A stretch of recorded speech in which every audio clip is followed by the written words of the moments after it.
At this stage, we were focused on just the qualitative data collection. So we conducted interviews with grant administrators, with the case managers, whether they were POs or others who had case management responsibility. We had interviews with service providers. And we asked, well, what are you doing differently? What are you doing under Second Chance that you weren't doing previously? And some of them did draw attention to the fact that they were approaching their jobs in new ways, in ways that was not common to them before Second Chance.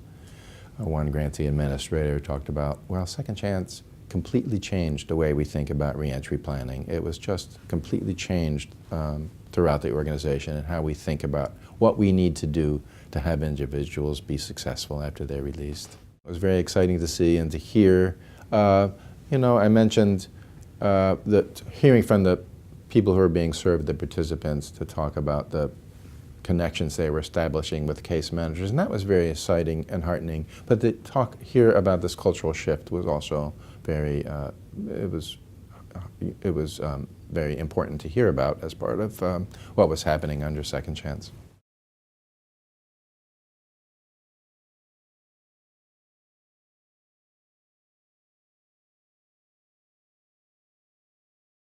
I think one is just being aware of partners that were pre-existing in the community that the grant administrator and the grant agency might not have known about before.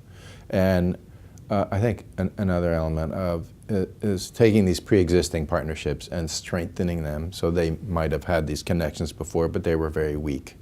And under Second Chance, they had an opportunity for more regular meetings, more regular stakeholder meetings, and an opportunity to get together and really think about reentry planning in a more comprehensive way than they had previously. So I think there's both elements of it. And it's particularly important, I think, to have corrections be connected with these different agencies and to really understand the network of providers that was available.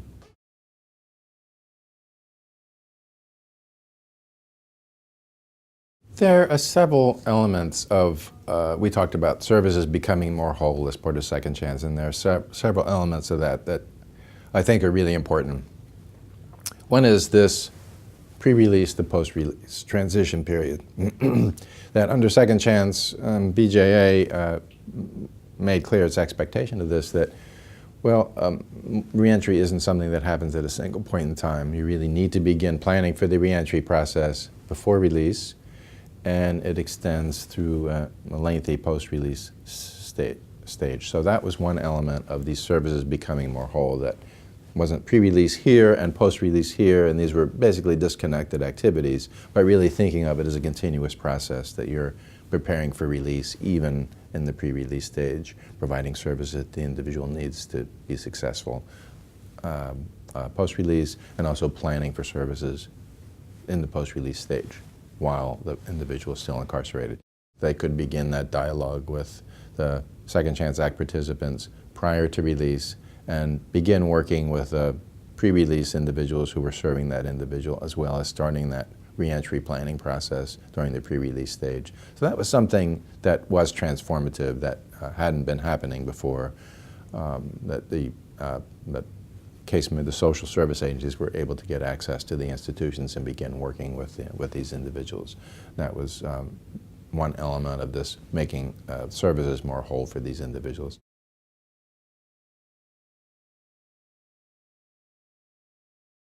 Well, a case manager, we actually did some interviews with some of the individuals who were Second Chance Act participants, and it was heartening to hear some of the things they would say about their case managers. Someone is taking interest in me. They care. They're really helping me find my way, helping me be successful. And those were the things they talked about as the connection they were making, being able to make that connection with someone who was able to provide care and guidance and assistance. And that was really what was the nature of that one-on-one relationship that individuals established with their case manager. But the case manager was able to leverage a lot of other services that were available in the communities, substance abuse treatment, housing assistance, employment assistance. For example, the American Job Centers Network that's nationwide provides free to persons in need tutorials on how to find a job and how to look for a job. So they brokered those kinds of connections. Cognitive change therapy, family reunification services.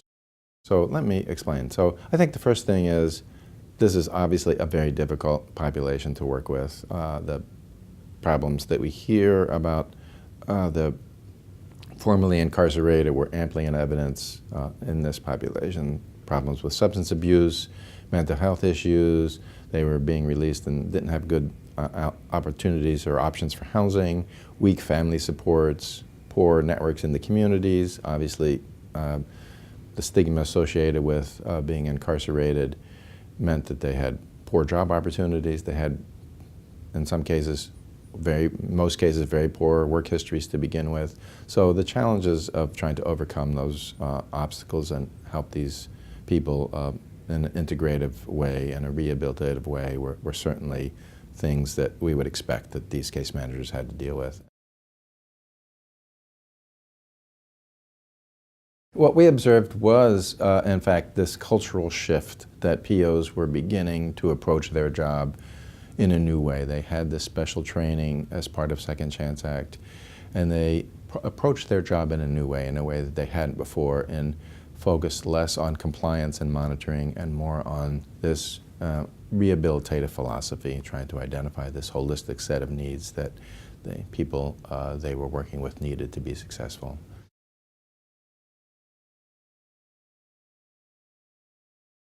So the important question we want to answer is, what are the outcomes of the participants served by the Second Chance, and how is that different from what would have happened if Second Chance hadn't come along? So that's what we mean by estimating the impact of the program. So there's a comparison to the experiences of Second Chance Act participants with some counterfactual. That means, do they get employment? What's their family situation like? What's their health situation? Family reunification, stability of housing, and so on. So we're measuring a range of outcomes, both using administrative data, that's data we can collect from state agencies on outcomes such as employment and earnings and recidivism, but also we're administering a survey to these treatment and control group members to find out as much as we can about what happened in the 18 months since they were enrolled in the study.